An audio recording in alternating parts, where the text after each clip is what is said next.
Discover the ancient secret of beautiful, healthy hair: fermented rice water. For centuries, this natural remedy has been revered for its ability to enhance hair's texture, luster, and strength. To make your own, start by rinsing a cup of white rice thoroughly, removing any impurities. Next, combine the rice with 2 cups of water in a bowl.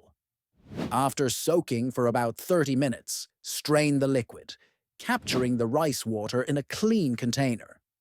Allow it to ferment naturally at room temperature for 24 to 48 hours until it acquires a slightly sour aroma.